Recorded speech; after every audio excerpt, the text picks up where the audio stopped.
কলমি শাকগুলোকে কেটে নিয়ে আমি ভালো করে জলে ধুয়ে পরিষ্কার করে নিয়েছি। আমি কড়াইতে কলমি শাকগুলোকে দিয়ে দিচ্ছি।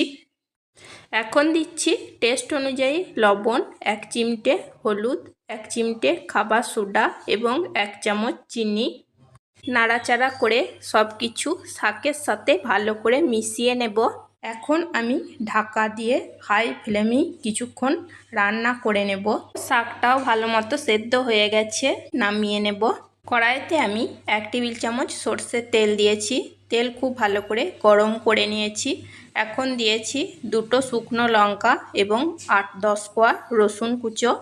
রসুন ভাজা হয়ে গেছে, সেদ্ধ করে রাখা শাকটাকে দিয়ে দেব।